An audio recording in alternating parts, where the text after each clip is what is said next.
Welcome back to The Breakdown with me, NLW. It's a daily podcast on macro, Bitcoin, and the big picture power shifts remaking our world. What's going on, guys? It is Wednesday, June 26th, and today we are continuing our coverage of Bitcoin and crypto's infiltration of the 2024 presidential campaign season in the United States. Before we get into that, however, if you are enjoying The Breakdown, please go subscribe to it, give it a rating, give it a review, or if you want to dive deeper into the conversation, come join us on the Breakers Discord. You can find a link in the show notes or go to bit.ly/breakdownpod. Well, friends, yes, the political news keeps coming. Former President Trump could be heading for Nashville next month to speak at the Bitcoin conference. According to reporting from Axios, Trump is in talks to speak at Bitcoin 2024. Sources familiar with the matter said that Trump had been invited, but could not confirm whether Trump had made a decision about the appearance. Brian Hughes, Trump's senior advisor, wouldn't speak to the rumors, but said, "Crypto innovators and others in the technology sector are under attack from Biden and Democrats. While Biden stifles innovation with more regulation and higher taxes, President Trump is ready to encourage American leadership in this and other emerging technologies." The Bitcoin conference already has multiple political speakers on the lineup. Independent presidential candidate Robert F. Kennedy Jr. is slated for an appearance, as well as former Republican candidate and rumored VP running mate for Trump, Vivek Ramaswamy.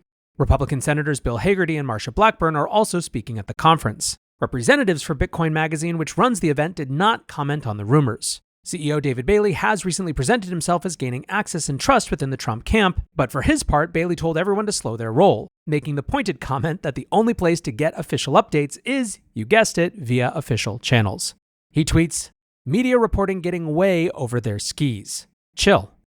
This was not, however, the only political Bitcoin news. Following Trump's lead, more Republicans are clamoring to attract the crypto vote. On Tuesday, Florida Republican Matt Gaetz introduced a bill that would allow people to pay federal income taxes in Bitcoin. Gaetz said in a statement, "My groundbreaking legislation will modernize our tax system by allowing federal income tax to be paid with Bitcoin. By enabling taxpayers to use Bitcoin for federal tax payments, we can promote innovation, increase efficiency, and offer more flexibility to American citizens. This is a bold step towards a future where digital currencies play a vital role in our financial system, ensuring that the U.S. remains at the forefront of technological advancement."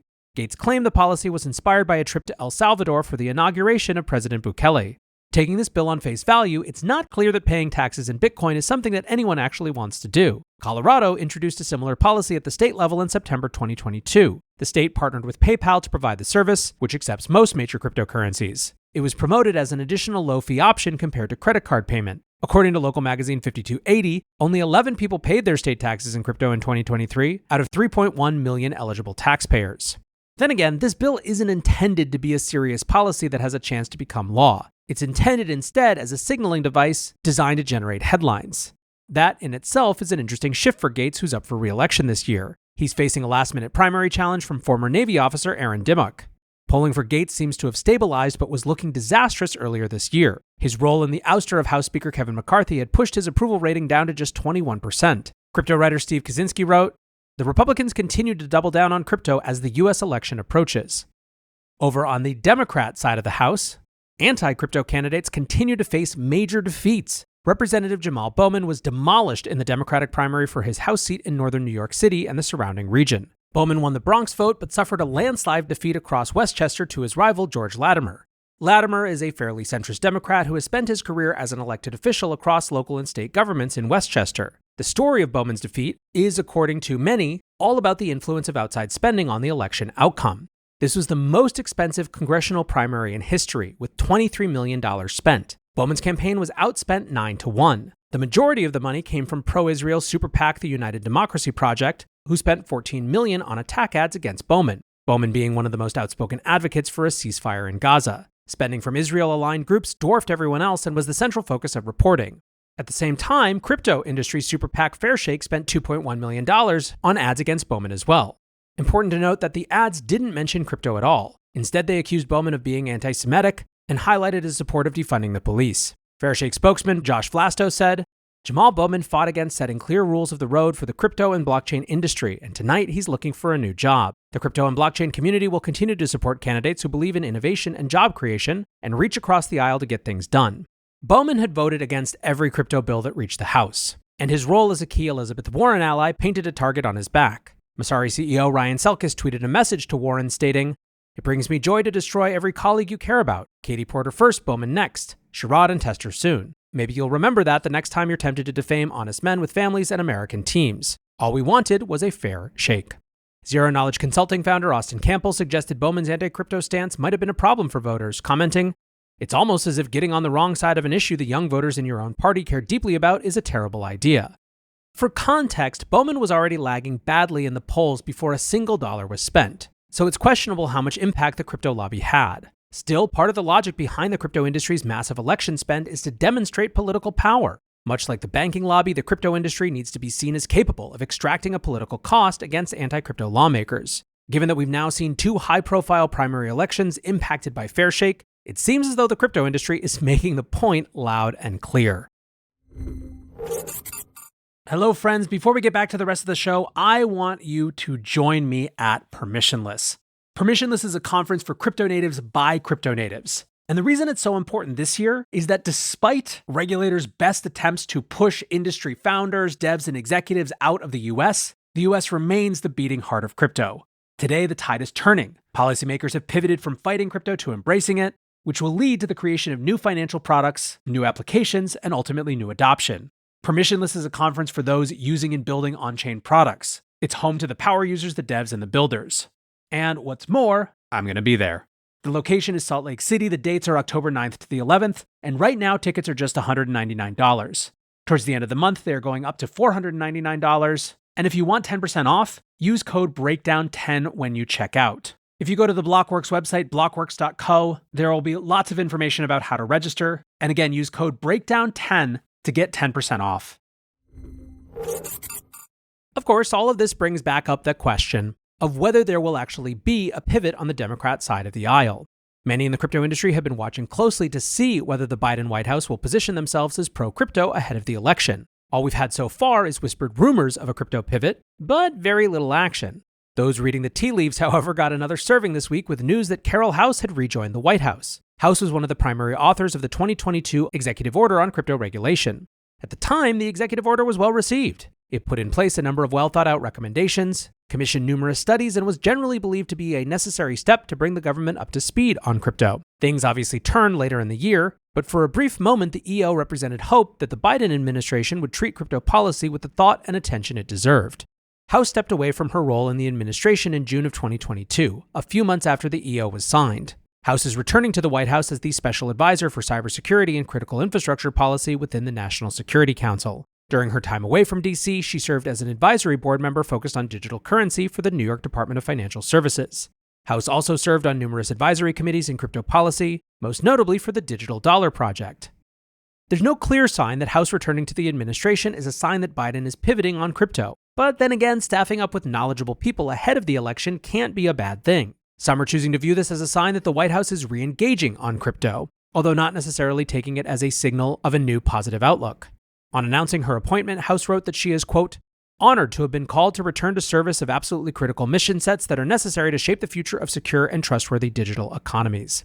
It's also noteworthy that national security advisors are viewed as having a key role to play in crypto policy for this administration. During her time away, House made it clear that it was important to keep the crypto industry in the US. She said this would make it easy to bring enforcement against bad actors and ensure proper supervision. House also views the US financial system as the, quote, heart of so many parts of the toolbox of US national security tools and capabilities. Anything that potentially weakens the sector could be a concern. Overall, House's stance is that the US crypto industry needs a clear path to registration and compliance, so that good actors can be differentiated from bad actors in the space.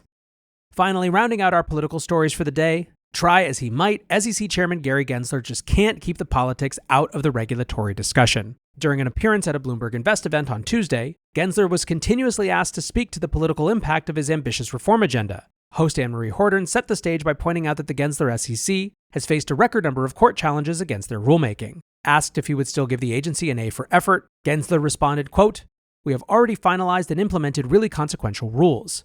Gensler was particularly proud of shortening the settlement time for securities from 2 days to 1, which he referred to as the agency's own halving. Horton pointed out that a lot of the SEC's court losses have happened out of the Texas circuit, and asked whether it was political. Avoiding the question, Gensler simply said, we really respect the courts and follow what they say. Turning to crypto, Gensler was a little dismissive. suggesting that Bloomberg is only focused on crypto policy for the clicks. Horton asked how the SEC could justify going after the industry while approving crypto ETFs at the same time. Gensler said he didn't see the contradiction, responding, "What the investing public now has is exchange-traded products on regulated stock exchanges." Gensler contrasted the ETFs against crypto exchanges, which he referred to as non-compliant. Gensler once again alleged that many exchanges list unregistered securities and commingle functions, often trading against their customers. Getting a little more incendiary, Gensler said, "This is a field where the leading lights from a couple of years ago are either in jail, about to go to jail, or awaiting extradition. Think about it, that is the field. That's the field where the public has really been hammered and there is significant non-compliance." That statement set off a shockwave across the industry. Catherine Minarek, the newly appointed chief legal officer at Uniswap Labs, wrote, "This is an irresponsible way for a regulator to characterize the leaders of an entire industry, which includes so many individuals deeply committed to making the world better for everyone, not to mention multiple US public companies." Later in the interview, Gensler repeated the claim that most of the industry leaders are heading to jail and was perturbed by laughter from the crowd. He said, "I say this and you giggle, but this is a serious thing. These are a lot of folks that are not living within our securities laws, but they're also not living within our Bank Secrecy Act around anti-money laundering. It's not ticky-tacky. It's about real protections for investors and trust in our capital markets." Less controversially, Gensler was asked to pin down the timing for the Ethereum ETFs to be fully approved. He refused to give a date, but said the process was going smoothly. Gensler emphasized that, quote, "It's really all about the asset managers making full disclosure so those registration statements can go effective." The interviewer rounded out the conversation with a series of political questions, none of which Gensler was comfortable engaging with. She put to Gensler statements from Mark Cuban that Gensler himself could quite literally cost Biden the election. The rankled Gensler, who refused to respond to the statement, added, "I don't speak about elections." Finally, when asked whether he feels like he's up against the clock leading up to the election, he admitted that there are still some rules that the SEC is trying to finalize, but didn't feel like they were running out of time. Regarding serving out his term, he said, "If I'm honored to serve out my term, which is through 2026, then great. If it's earlier, that's democracy in action, and I deeply believe in it." When it was suggested that Gensler might not hang around into a Trump presidency, all he could do was grin as the crowd snickered. This is obviously starting to get very ugly for Gensler, with Bloomberg putting front and center the claim that he is about to cost his president the election. The interview wasn't hostile, it was simply a matter-of-fact reflection of how the Gensler SEC has failed to execute on its agenda. It was a good reminder that Gensler hasn't just made enemies in the crypto industry. His reforms have also generated a record number of legal challenges across Wall Street. Anthony Scaramucci of Skybridge Capital thinks the writing is on the wall, tweeting, "President Biden should ask for Gensler to step down." Of course, if that were ever to happen, you better believe we will do an emergency breakdown episode to tell you all about it. For now, though, that is going to do it for today's episode. Appreciate you listening as always. And until next time, be safe and take care of each other. Peace